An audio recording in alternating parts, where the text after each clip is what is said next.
Birinchi savol. Davlat bayrog'idan qaysi joylarda foydalanish mumkin? A variant. Faqat hukumat binolarida. B variant. Jamoat joylarida, binolarda, yashash yoki ish joylarida, transport vositalarida.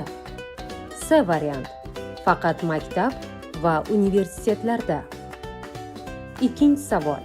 Davlat bayrog'i tasviri tushirilgan belgidan tijorat, ya'ni pul ishlash maqsadida foydalanish mumkinmi? A variant. Ha, agar mahsulot chiroyli chiqsa. B variant. Yo'q, lekin hurmat bilan kiyimni bezatish yoki tegishlilikni ko'rsatish mumkin. C variant. Ha, chet elda sotish uchun mumkin. Uchinchi savol. Quyidagi holatlarning qaysi birida davlat bayrog'idan foydalanish mumkin emas? A variant. Bayramlarda yoki xalqaro tadbirlarda. B variant. Davlat binosi ustida. C variant. Rangi o'chgan yoki yirtilgan holda. To'rtinchi savol. Davlat bayrog'ini quyidagi qaysi buyumlarda ishlatish mumkin emas? A variant.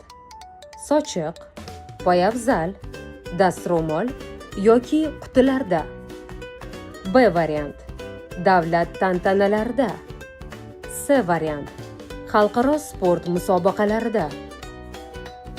Beshinchi savol. Davlat bayrog'iga hurmatsiz munosabat deb nimalar hisoblanadi? A variant. Uni stol ustiga yoki oyoq ostiga to'shash. B variant. Uni devorga ilib qo'yish. C variant. Uni rasm darsida chizish.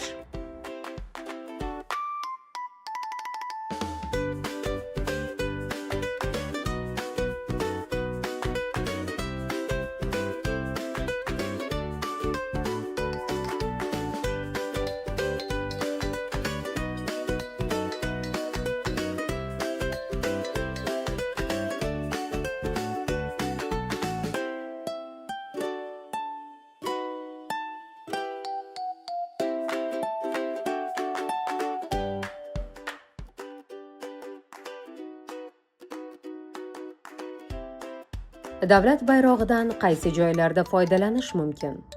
To'g'ri javob B variant. Jamoat joylarida, binolarda, yashash yoki ish joylarida, transport vositalarida. Davlat bayrog'i tasviri tushirilgan belgidan tijorat, ya'ni pul ishlash maqsadida foydalanish mumkinmi? To'g'ri javob B variant. Yo'q. Lekin hurmat bilan kiyimni bezatish yoki tegishlilikni ko'rsatish mumkin. Quyidagi holatlarning qaysi birida davlat bayrog'idan foydalanish mumkin emas?